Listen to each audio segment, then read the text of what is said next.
In this presentation, I'm going to talk about blood clots and some medications that we use to prevent them. I will cover some side effects and how to manage those side effects. I'll touch briefly on thrombolytics and then some patient teaching as well. There are 900,000 cases of VTE in the United States annually, 60% of which happen in hospitals or nursing homes. Being in the hospital increases your chances of getting a VTE 100 times. Anticoagulants account for 10% of drug-related adverse outcomes for inpatients.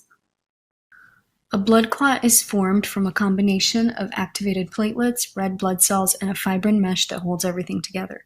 When a blood clot is located inside a blood vessel, it's called a thrombus, and when it's dislodged and travels to another part of the body, it becomes an embolus.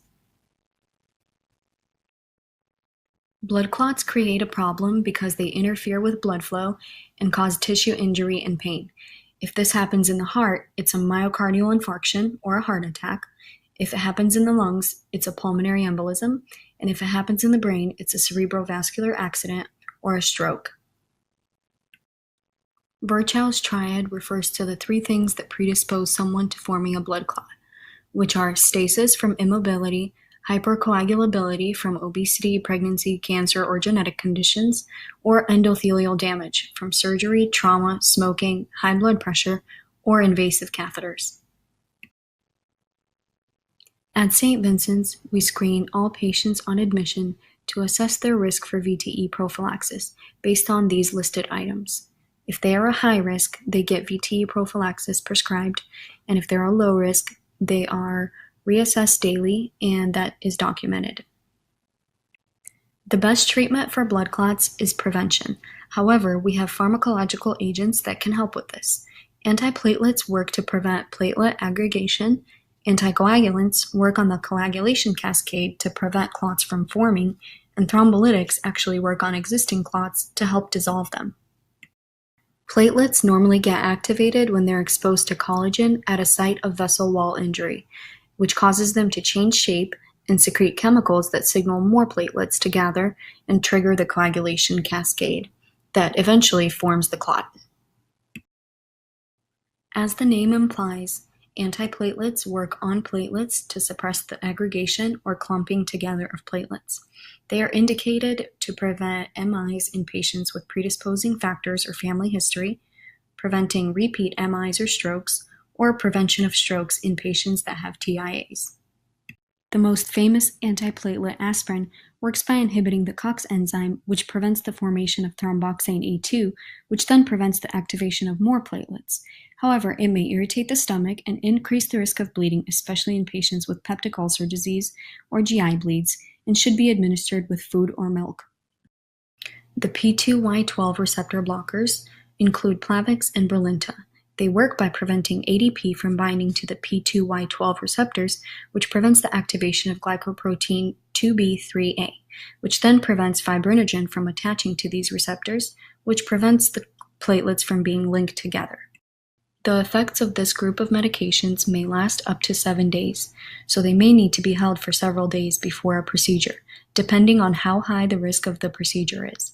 But always check with the physician before holding any kind of anticoagulation medication. Where Plavix and Brilinta indirectly block glycoprotein 2B3A receptors, integralin works by directly blocking these receptors to prevent fibrinogen from linking platelets together.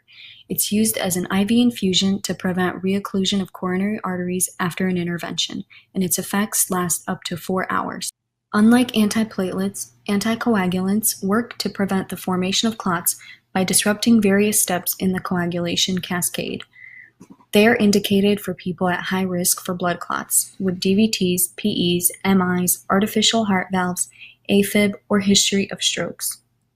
In this simplified coagulation cascade, we see that one factor activates another, and then another, in a snowball fashion to eventually turn prothrombin into thrombin, which triggers fibrinogen to convert to fibrin, which forms the mesh that strengthens the platelet plug and forms a clot. The key thing to understand here is that the formation of thrombin activates more platelets and keeps the whole cascade going, and that when fibrin is formed, it creates a mesh to hold the whole clot together. These two things are what the anticoagulants work to prevent in different ways.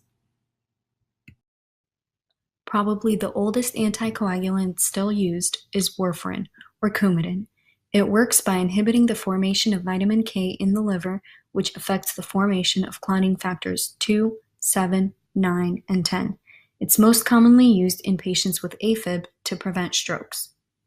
Warfarin requires routine monitoring of INR, which is therapeutic at 2 to 3. People on warfarin should limit foods high in vitamin K, such as green leafy vegetables. In the event of bleeding, warfarin can be reversed with vitamin K. However, it may take 24 to 48 hours to be effective. In the heparin group, unfractioned heparin works by binding with antithrombin 3 to inactivate factor 10A and thrombin. Inactivation of thrombin prevents the conversion of fibrinogen to fibrin so that the mesh that holds the clot together is not formed. Unfractioned heparin is the one we see a lot. It's used subcutaneously for VTE prophylaxis or IV as a bridge to oral anticoagulants. For IV administration, we get a baseline PTT, then start the drip and recheck the PTT level 6 hours after that, until therapeutic levels are achieved. Lovenox is considered a low molecular weight heparin. It works by inactivating factor 10A and doesn't have as much effect on thrombin like the regular heparin does. There's no need for monitoring PTT with Lovenox because its effects are more predictable and there's a lower chance of bleeding. Like all anticoagulants, heparin can increase your risk of bleeding, and it can be reversed with protamine sulfate.